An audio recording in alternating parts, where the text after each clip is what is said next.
त्वयि सति परमात्मन् मादशान् मुग्धान् कथमतनुवशत्वान् बुद्ध के शान यजेयम्। सुगतम 1000 श्री शांतिनाथ भगवान की 20वीं सदी के प्रथमाचार्य चारित्र चक्रवर्ती आचार्य श्री शांति सागर जी महाराज की, परम पूज्य आचार्य श्री वीर सागर जी महाराज की, परम पूज्य आचार्य श्री शिव सागर जी महाराज की, परम पूज्य दीक्षा गुरुवर्य आचार्य श्री धर्म सागर जी महाराज की, परम पूज्य आचार्य श्री अजित सागर जी महाराज की, श्रीमद् जैन धर्म की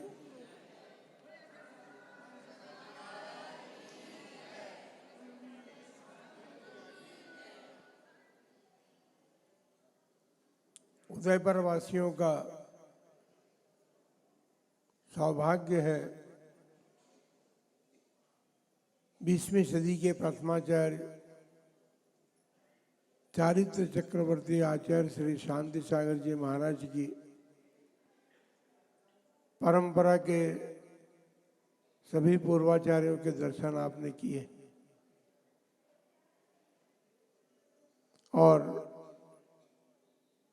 अत्यंत निकटता से उनका सानिध्य भी प्राप्त किया है।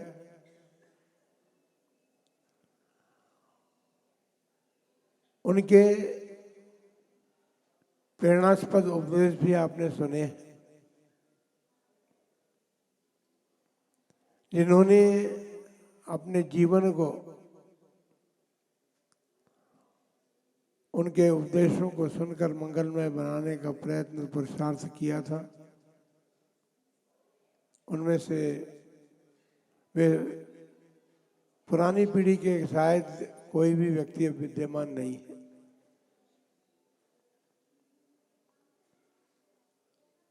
मेरा मतलब है पुरानी पीढ़ी के उन लोगों से जो 90 साल के ऊपर हो चुके थे।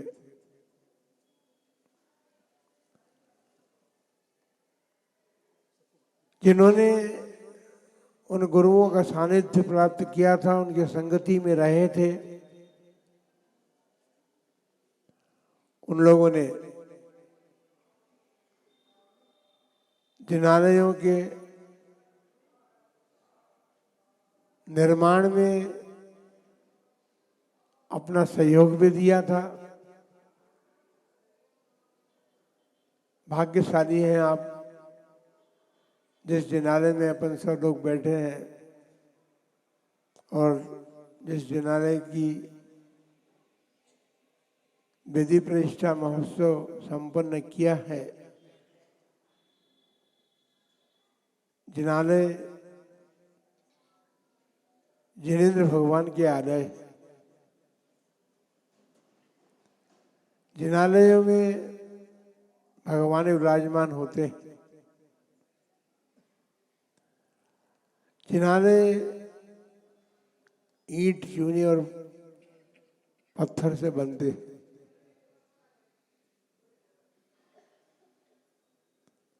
लेकिन अचेतन पदार्थों से बने हुए जिनालय हमारी चेतना को जागृत करने में कारण बनते,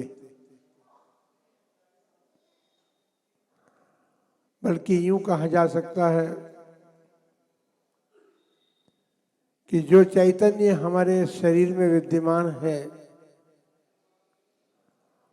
उस चैतन्य की चेतना जो है उसको जगाने में समर्थ कारण है। जो इन जिनालयों का आश्रय लेता है उसके जीवन में जागृति आती है।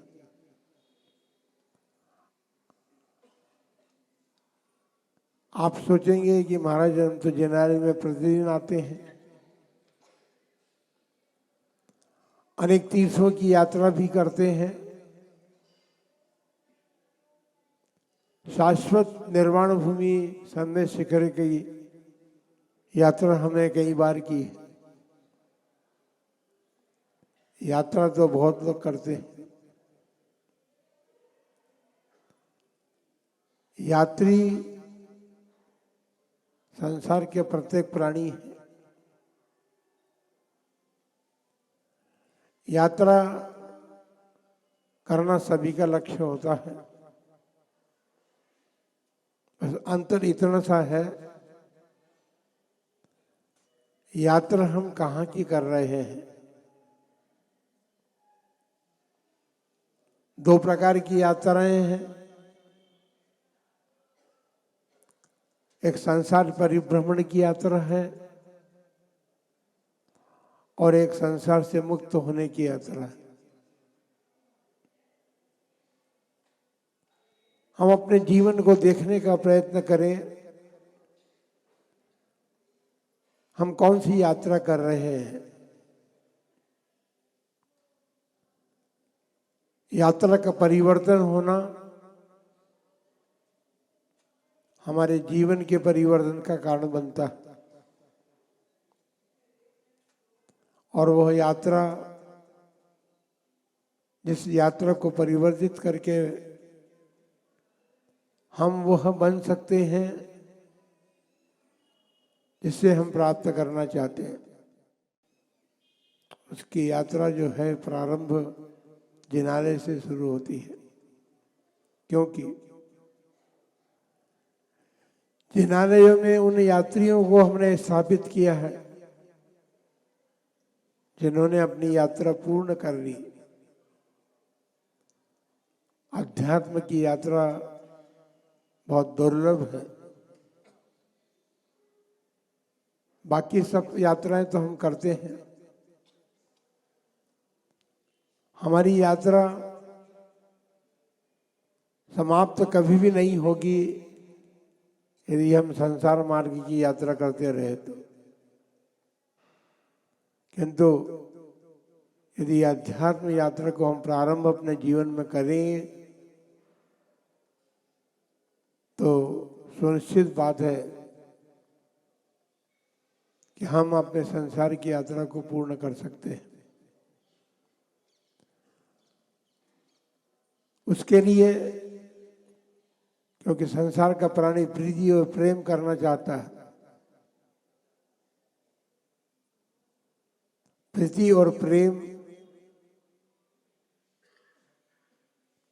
स्वयं से करें और प्रीति और प्रेम जब हम स्वयं से करने लगेंगे तो हमारे मन में जागृति आएगी, चेतना जागृत होगी हमारी। हमें पता चलेगा कि हम प्रीति और प्रेम कहाँ कर रहे हैं। जब हमें यह पता चलने लगेगा तो सुनिश्चित बात है कि देव शास्त्र गुरु की शरण को हम प्राप्त होंगे और वह प्रीति और प्रेम हमारे जीवन में परिवर्तन का संदेश देगा। अनादिकाल हो गया, संसार की यात्रा इतनी लंबी है नहीं, लेकिन हमने उसको लंबी बना रखा है। उदयपुर नगर आपका इतना बड़ा नहीं था जितना अब बड़ा हो गया है ना। बहुत बड़ा हो गया ना उदयपुर। किसने किया बड़ा? आप सब स्वयं ने ही तो किया है उसे बड़ा। अपने पुराने निवास स्थानों को छोड़ करके आप यहाँ पर चले आए। गांव सूने हो गए। गांव सूने होने के बाद तो क्या करें, उदयपुर का जो नगर था वही सूना हो गया है और आसपास के गांव की क्या बात करें। कारण यहाँ क्यों आए आप? आपने यही सोचा कि उदयपुर चल करके व्यापार करेंगे, गांव में व्यापार नहीं है। जैसे आपने व्यापार माना, उसके लिए आप यहाँ पर आए हैं, आवश्यक है, कोई बात नहीं। जीवन यापन करना है तो उसकी भी आवश्यकता होती है। लेकिन जीवन यापन के लिए जो आवश्यक है उसमें इतने तल्लीन हो जाते हैं हम कि हम सब कुछ भूल करके भी उस तल्लीनता को छोड़ना नहीं चाहते। बंदो जिनाले हमें यही तो संदेश और उपदेश देता है। बोले महाराज हम तो प्रतिदिन दर्शन करते हैं, भगवान तो बोलते नहीं है। भगवान हाथ पर हाथ रख करके बैठे हैं, हाथ लटकाए हुए खड़े हैं, बोलते कुछ भी नहीं है। हमने उनकी वाणी को सुना ही नहीं। वो हाथ पर हाथ रख करके क्यों बैठे हुए हैं, यही तो उपदेश है उनका। यही उपदेश हमें दे रहे हैं वो, लेकिन उसे हम ग्रहण नहीं करते। फिर दूसरी बात एक हम और कहना चाहते हैं कि धर्म से प्रेम करने की बात होती है, लेकिन देखते हैं कि आपके अंतरंग में जैसी प्रीति होनी चाहिए धर्म से, वैसी नहीं है। धर्म की क्रियाएं करना चाहते हैं, बात हम शास्त्रों की करते हैं, किंतु शास्त्रों में जो कुछ लिखा है, जैसा विधान बनाया गया है, उस विधान के अनुसार अपने धार्मिक क्रियाओं को हम संपन्न नहीं करते हैं। इसलिए हमारी संसार की यात्रा दीर्घ बढ़ती चली जा रही है। जिस दिन हम अपने आप को संकुचित करेंगे, विषयों से अपने मन को हटाने का प्रयत्न करेंगे, एक वृद्धावस्था को प्राप्त व्यक्ति भी विषयों से हटने की बात नहीं सोचता।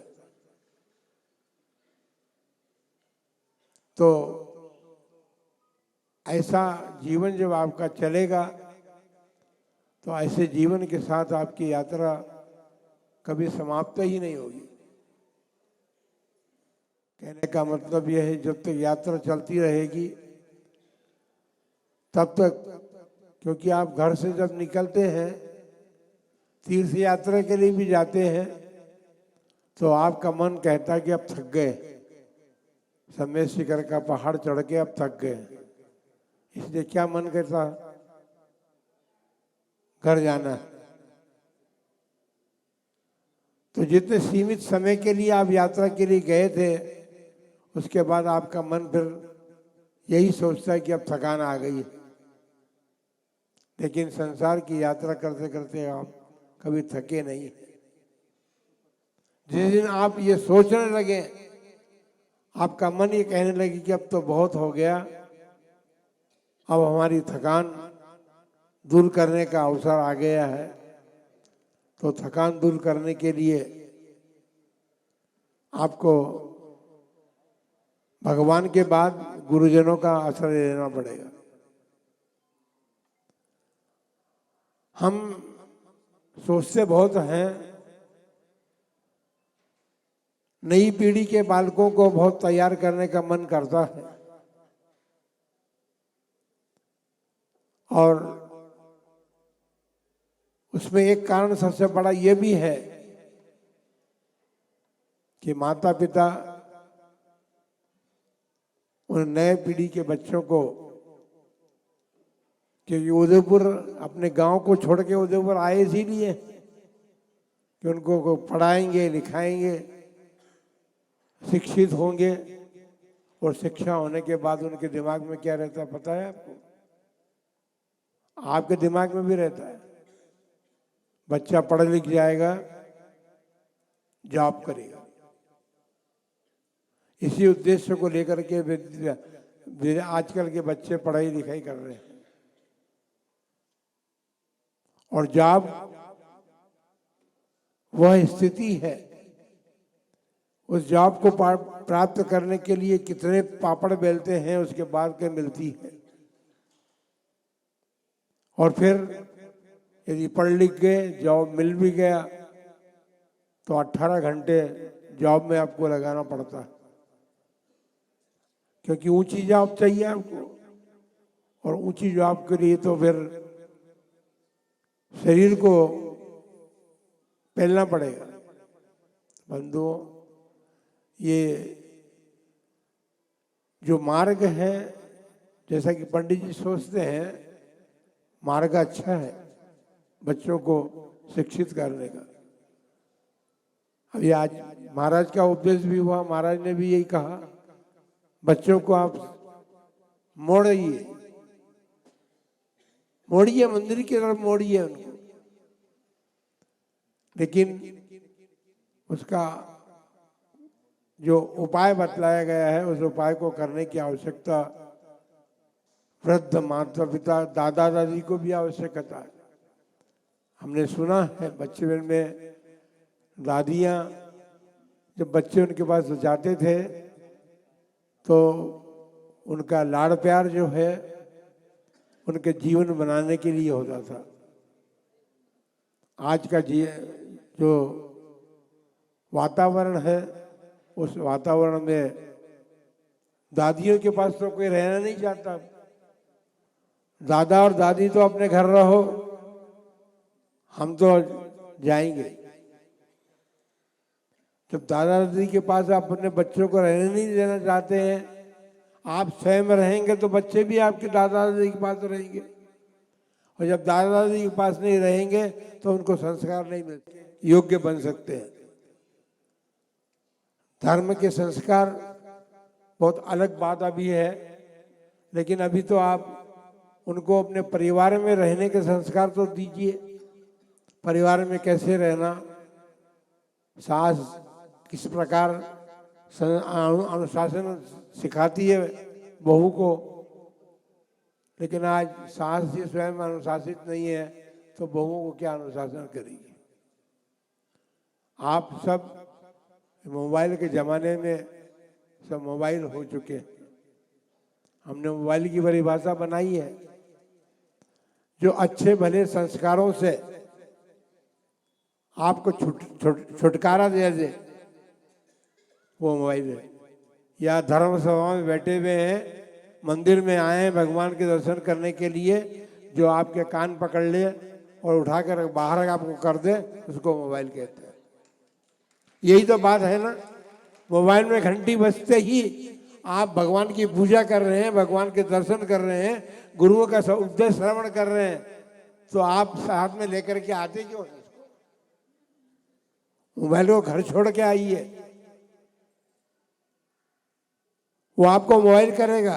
और जब मोबाइल आप साथ लेके रखे आए हैं तो आपका उपयोग फिर इन कार्यों में नहीं लग सकता। इन कार्यों में लगने के द्वारा ही आप अपने संस्कारों को परिवर्तित करने का प्रयत्न और पुरुषार्थ करेंगे, क्योंकि ये जिनालय आप बनाया है, हमको बड़ा हर्ष और आनंद होता है। उस शिलालेख एक लगा है, उसको हमने 3 बार पढ़ा भी अब यहाँ बैठे बैठे। आचार्य श्री शांति सागर जी महाराज ने हमें जो दिया उस संपदा की रक्षा वीर सागर जी, शिव सागर जी महाराज ने अपने समय में की। लेकिन इतना ही नहीं, शिव सागर जी महाराज तक ये परंपरा चली, लेकिन शिव सागर जी महाराज ने ऐसे शिष्य और ऐसे शिष्याएं दी हमें, जिन्होंने इन मंदिरों की और जनवाणी की रक्षा करने का प्रयत्न और पुरुषार्थ किया। हम सब तक अपने उपदेशों के माध्यम से आप लोगों तक पहुंचाने का प्रयत्न और पुरुषार्थ किया। शिक्षा ले, शिलालेख से आप शिक्षा ले सकते हैं कि हमारे गुरुओं ने हमको क्या शिक्षा दी है और हम क्या कर रहे हैं अपने बालकों को शिक्षा देने में। केवल उनको कमाना सिखाते हैं आप, लेकिन कमाई भी कर रहे हैं, कमाना सिखाइए, धर्म कमाना सिखाइए। धर्म ऐसे कमाया जाता है। धर्म कमाएंगे तो जीवन उन्नत बनेगा, और यदि धर्म नहीं कमाएंगे तो फिर उन्नति का मार्ग बंद हो जाएगा। आज यही हो रहा है, इसलिए आज इस महोत्सव में आप सब शामिल हुए हैं। यही आप लोगों को कहना है। पंडित जी ने जो कुछ कहा उस पर तो विचार हम करेंगे, लेकिन ये अभी जिनालय में जब आप जिस कार्य को, जिस महोत्सव को संपन्न करेंगे, क्योंकि अभी भगवान विराजमान नहीं हुए हैं, भगवान को विराजमान करना है, और विराजमान करके फिर इनको पूजना है ना, इनको पूजना है। भगवान को तो पूज्य होगा, उनको क्या पूजेंगे आप? भगवान पूज्य हैं, उन पूज्य की पूजा और आराधना अर्चना जैसा हमें शास्त्र कहते हैं उस प्रकार से करेंगे तो अपने जीवन में होगा। हमने सवेरे प्रातःकाल अभिषेक देखा, हाँ, मन बड़ा प्रसन्न होता है कि महिला और पुरुष सभी इस जिनालय में पूजा अर्चना करते हैं। हमने देखा भगवान का अभिषेक कर रहे हैं तो एक साथ सब कलश एक साथ उठते हैं। भगवान के सिर पर तो आपके कलश की धारा पड़ती ही नहीं है। वो जो एक कलश नीचे आ गया पहले जिसने उठा लिया, उस कलश पर आपके मन की धारा पड़ती है आपके कलश की। ऐसा धर्म नहीं होता। धर्म संतोष और शांति से होता है। आकुलता में धर्म नहीं है, निराकुलता से धर्म होता है। आप विधि कीजिए, पूजा कीजिए, अभिषेक कीजिए, जो कुछ भी करना है, क्योंकि सभी को अधिकार है। श्रावक का धर्म है, चाहे श्राविका हो चाहे श्रावक हो, लेकिन श्रावक और श्राविका दोनों ही श्रावक की कोटि में आते हैं। और श्रावक श्राविका धर्म करने के, पूजा करने के और दान देने के अधिकारी हैं। तो चाहे दान दें या भगवान का अभिषेक पूजन करें, दोनों ही स्थानों पर सबको विवेक की आवश्यकता है। सबसे बड़ा विवेक होता है। उस विवेक पूर्वक यदि आप क्रिया करेंगे तो वो विवेक आपको पुण्य अर्जन करने में कारण बनेगा और आपका जीवन उन्नति की ओर बनेगा। आप सभी इस भावना को से जो संपदा मिली है इसका उपभोग कीजिए। संपदा उपभोग के लिए मिलती है, और ये संपदा तो बहुत बड़ी संपदा है। इसका उपभोग भी हम अपने विवेकपूर्ण तरीके से करेंगे तो ये संपदा भी हमें कुछ देगी। इसलिए आप सभी इस धार्मिक अनुष्ठान के संपन्न होने के साथ साथ इस बात के लिए भी नियमबद्ध बने कि हम इस संपदा का उपयोग, जिस प्रकार हम अपनी संपदा का उपयोग घर में करते हैं, उससे भी कई गुणे अधिक अपने परिणामों को शुद्ध रख करके इस संपदा का उपयोग करेंगे तो आपका जीवन सार्थकता को प्राप्त होगा। जय बोलो महावीर भगवान की।